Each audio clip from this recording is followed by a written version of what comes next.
All right, welcome to the Staff Engineers Path Book Club. This is the final session for the APAC and America's time zones. And we're discussing chapter 9, which is what's next. I can give a quick overview of what the chapter was all about. It was all about taking a look at your future and the different paths that you consider or can consider, and kind of covers the ideas of being deliberate with your choices, as you are entirely responsible for your career and deciding what's important. Opportunities increase as you gain experience and build relationships and skills, and taking time to look back at where you've been and where you are and where you're going and seeing if that aligns with what you actually want. And then making sure to think about your future at multiple levels, not only beyond your current role, but maybe even beyond your current company. So I wanted to start off with the first point, which actually is not necessarily totally related to this specific chapter, but given this is the last session, I'm curious how this book or book club has changed your perspective on being or becoming a staff engineer. Haley, you got the first point. Yeah, so I definitely thought that a staff engineer was a more senior at the beginning, which I think is like the first thing that she talks about it not being. So I suppose that's common.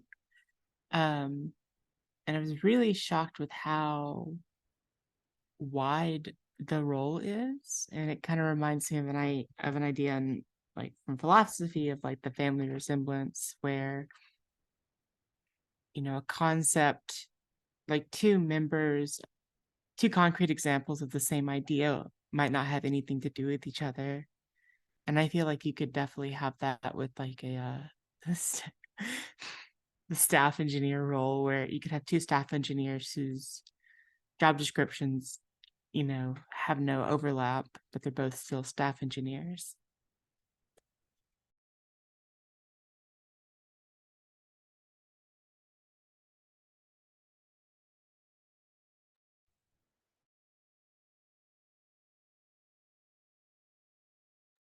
Or do you think you have the next point?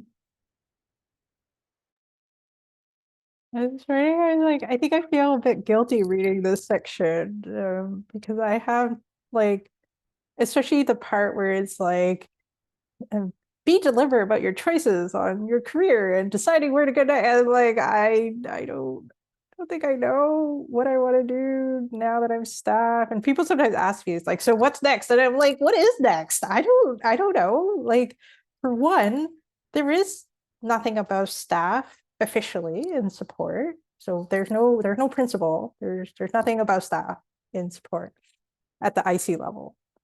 So it's potentially creating a role above that, which would take a long time and a lot of work, or going on a management track, or going to a different team where they have something about staff. So, like, when people ask me, I'm like, I don't know. And also, I still feel like I'm still sort of figuring out what staff means. Like, I think this actually goes back kind of to the beginning of the book for me, where they say that staff can look very different at different organizations depending on the needs of the organization, like staff plus, that is. And I feel like that's still true in support, where even within support, sometimes what we need is such a broad range of things that one staff might look very different from another staff, and that's actually a good thing. That means that we have diversity and coverage on those different topics. But yeah, it means that I have no idea where to go next. I'm still kind of figuring out what's happening now.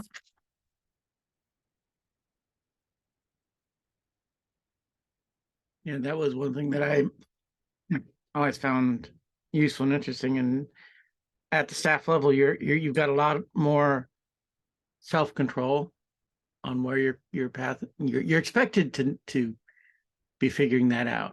And the answer is there. You may not. There isn't an easy path forward once you hit staff of where your career goes. you sort of have to be prepared to figure that out as you go. And sometimes that means driving the company in a direction.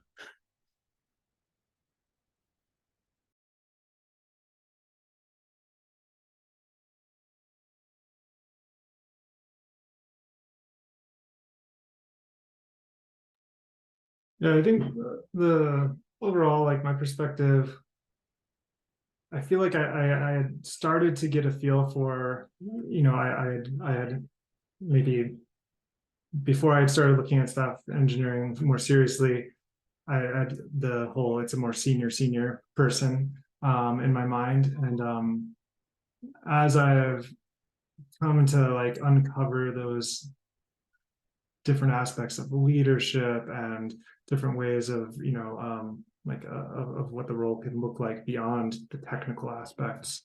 I think the book did a really good job of breaking down like what, like at a more general level, what tools are like expected of a staff engineer almost. And so I thought that my perspective kind of changed in that like there's aspects of staff engineering that I'm more excited about because I didn't necessarily think that that's what it meant to be a staff engineer. And then there's aspects that I'm like still more curious and learning more about, especially in the scope of GitLab and how we do things. You know, I found it interesting reading this book because I'd read another staff engineering book for another book club before earlier. And that one was more than half the book was just case studies of various staff engineers at various companies. And they are all basically saying the exact same concerns and uncertainties that we've talked about. But this one was more information rather than just case studies. So it's interesting comparing the two books.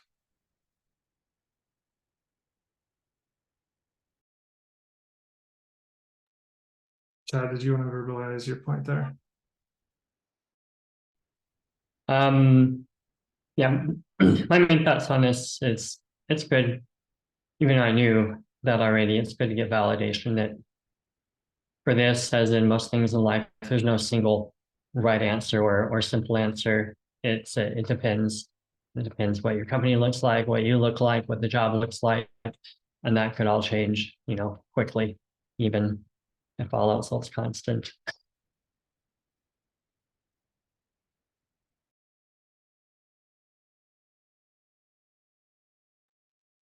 Right. Should we move on to point number 2?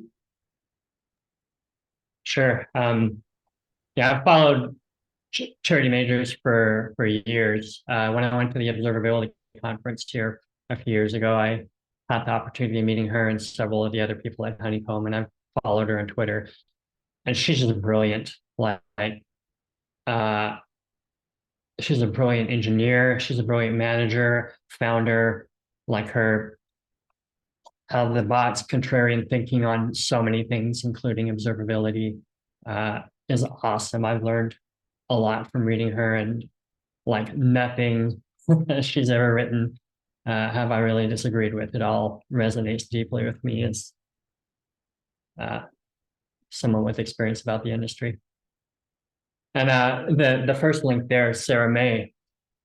She had a couple of tweets from Sarah in that first article that was linked. And yeah, I used to work with Sarah. She's brilliant too. Good to follow people like that if you can stand Twitter nowadays. I know it's changed, but just a lot of wisdom to be gained just by reading people's thoughts on things in addition to books like this.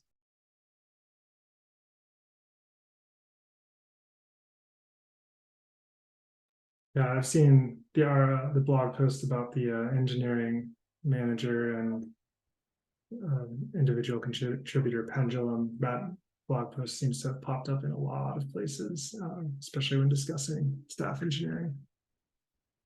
The pendulum metaphor is really, really good. There's like a new song I'm into, High Ren. It's about mental health, but like that's a metaphor he uses for mental health. It's like a pendulum that constantly swings. It's not a battle. It's a pendulum. And when the light shines the brightest, that is when the shadow that it casts is the darkest. And you just have to accept that's the nature of life. That's the nature of humanity. It's never always going to be great. And it's probably never always going to be bad. It's going to go back and forth always.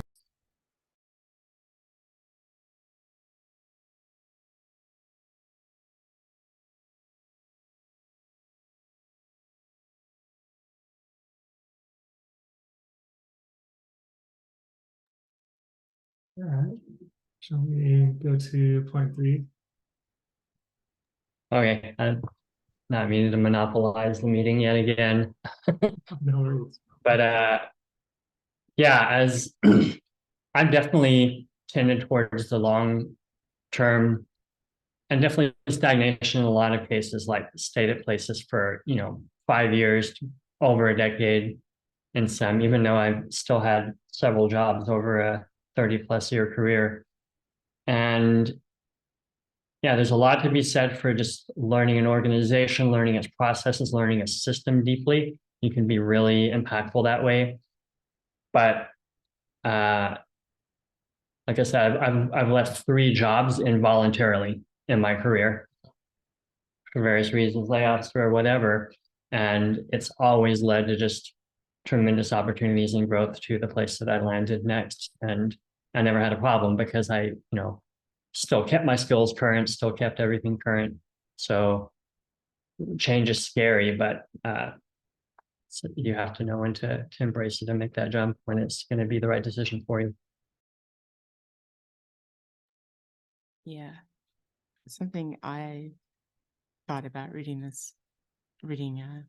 was I did music in school in college for a bit, and the dangerous thing with playing an instrument is that you can, if your instrument allows it, mine couldn't, so, but if you're playing the piano or something where you can play for many hours a day, it's very easy to play for 12 hours. Well, it's not easy to play for 12 hours a day, but there are people who will practice 12 hours a day, but you can't really progress, but you do feel like you're doing something. And I think that is sort of one of the dangers with music, because you can spin your wheels and it can feel like you're making progress that you're not. And I think engineering is similar, because the 50th time you write the same kind of interface and go, you've really learned nothing, even though it takes you about the same amount of time as the 10th time you did it. So but it can feel like you are gaining experience when you're not. I think that's a wonderful metaphor, the music thing, and that's exactly my experience. Like, I've always been an amateur musician, so I can, I learned to solo playing along with Leonard Skinner albums in college, and that sounds pretty good, and it's like my meditation. But I've done that for 30 years. But the periods when I really forced myself to grow, like do something new and hard, like every day for 30 minutes an hour, like I could just see my skill and competence really rise rather than just plateauing. So that's a really good metaphor. Yeah, and I think there's a level of it. There's sort of a sizzle to be like, oh, I played 12 hours today. That has there's sort of a heroic struggle to that. But being deliberate and saying I identified a problem area in my playing, I listened to a recording, I wrote notes, I specifically did an exercise. It doesn't have that same sort of ring to it, and it's hard to convince yourself that you're really dedicated, because you can just say, oh, I did a big number of, I put big numbers on the board as far as practicing, And it's also a lot more, it's intellectual and emotional labor to push yourself to do those new things. Like, it's easy to stay in the run. It doesn't take a lot of energy, and energy is finite, and to push you can't continuously push yourself hard like that, you'll burn out.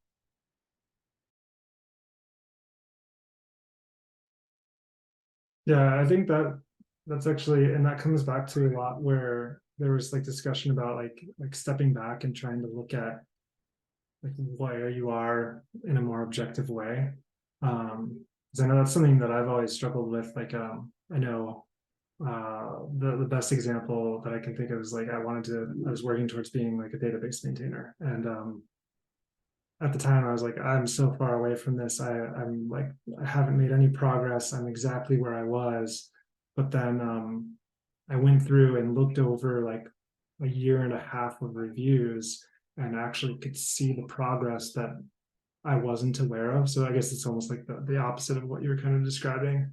Um, and like it's worth taking the time sometimes to go back and like make yourself like believe what you've been doing is worthwhile, because then you can course correct if maybe it wasn't.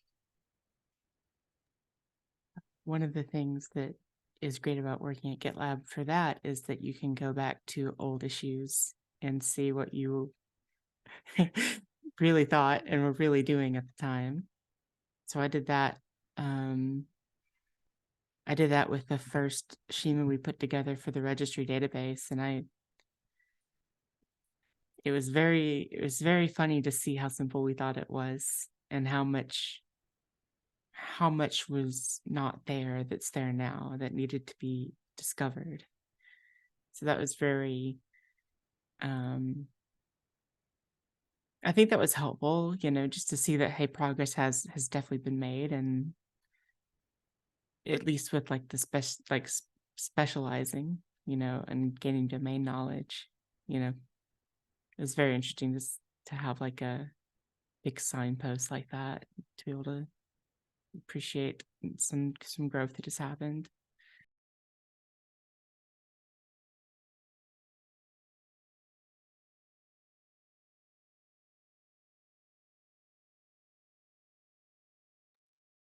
So one of the quotes that kind of stood out to me was I'll write it in here. You'll get better at whatever you spend time on. And I think like it's like obvious, but it kind of, to me, when I read that, like it aligns with the idea that nobody, like there's the idea like nobody knows what they're really doing, like everyone's kind of faking it until they're good at it. And I really like that kind of mentality of like, if you believe you can do something and just start working on it or trying to learn it, then at some point you will then be the person that can do that thing. And that's like, I mean, it's just like a mentality that I've enjoyed and appreciate over many years of software development, or even in personal life, of like, like I wanted to be a runner one year, and I was like, how do I do that? And it's like, you just start running every day, and then eventually you're a runner. There's not like a trick to it. So that was one that stood out to me. Yeah, I can't find the talk right now. It's one of those things that just has like a name that's ungoogleable. But one of the things I liked about the end chapter was that it said like, hey, these are some possible reasons like why you want to have the job, and it listed things that are sort of unglamorous, like, hey, I want to get out of debt, or just I want to have a lot of free time, or I want to support like my real vocation, and had things that are not like necessarily good reasons to want the job, I suppose, or things that like you'd put on an industry blog, or nothing you'd put on LinkedIn, I guess, is how I'm gonna phrase it. But I think it's good to have like that certain honesty to like why am I really doing this? Because I think it's important to have if you're fooling yourself, I think you can like get into the wrong sort of groove in a way. And like, you know, I just like that it had that it's acceptable to have this job, not because you think engineering is the be all end all, but because like you're trying to do a hobby farm or whatever, and this is a way to get money for that. I think somebody who has that sort of like aspiration is going to do differently than somebody who, you know, wants to work for an impressive sounding company. You know, they're going to do different things.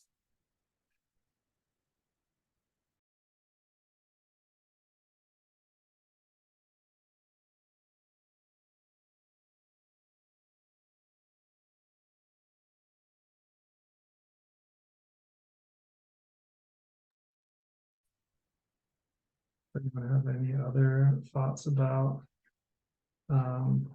this chapter, or I mean, even the entire book in general? I just want to tell you thanks so much, Steve, for organizing this. It's been a great experience and really helpful. Really appreciate it. Thank you all for joining. I appreciate that. Been able to make it to so many of these sessions. Yeah, I'm looking forward to the next book club you organize and run. We'll see when that'll be.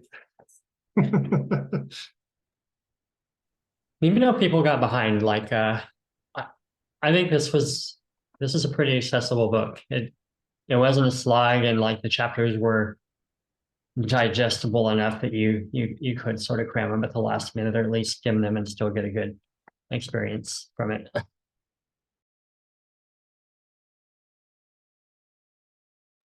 Yeah, I think the book as a whole, like I never felt like there was a slow part or a part that didn't belong.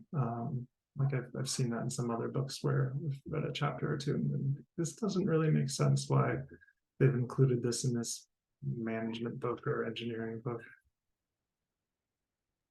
Yeah, I was really like the author is just, she really has a really good writing style. It's, you know, a lot of tech books are not necessarily bad, but they're not something you can always sit down and get something out of if you're not in the right sort of headspace. And I feel like this one definitely you could. And yeah, I like all of the metaphors and like just the conversational and very informal style, like talking about games. And that's also why like I really like Charity Major's writing. Like it's completely honest. Like she drops F-bombs all the time, but it's like she's talking to you as a friend. She's like, look, there's the no BS. This is the way it works. And I'm telling you the truth. I'm not trying to sugarcoat it at all, which is like, that's gold. It's definitely written for engineers as the target audience. And yet at the same time, I appreciate that it's not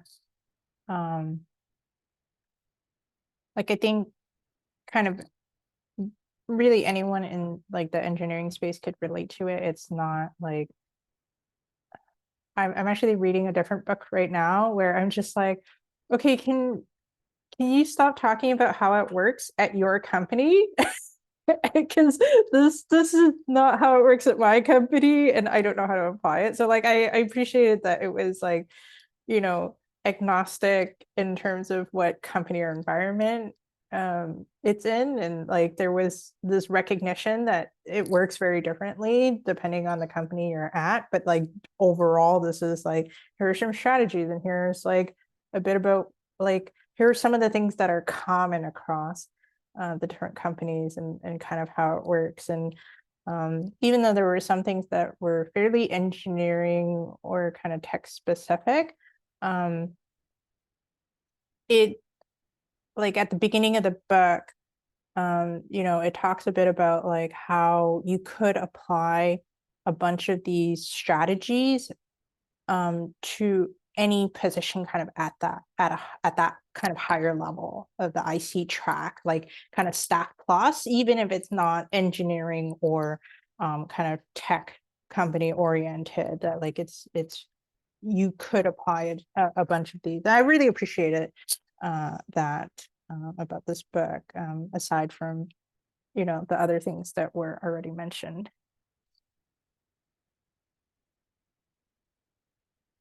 Yeah, I totally agree. I thought it was very applicable for like most levels of engineering. Like you could take away a lot of different aspects of how to look at projects or how to look at your company and how to navigate your company and different parts of the business. Cool. Well, I think we're just about at time here. So I want to say thanks again for joining the book club. I do have a small survey that I put together. If you all wouldn't mind doing that at some point, I'll probably post it again in Slack, I think, once all the book clubs are complete. But just to get some feedback on what worked and what didn't work with the book club, and then also if there's any resources or things that are lacking when it comes to staff engineering at GitLab. I appreciate it. All right. Well, have a good week, everyone, and I'll see you all around. Thanks all.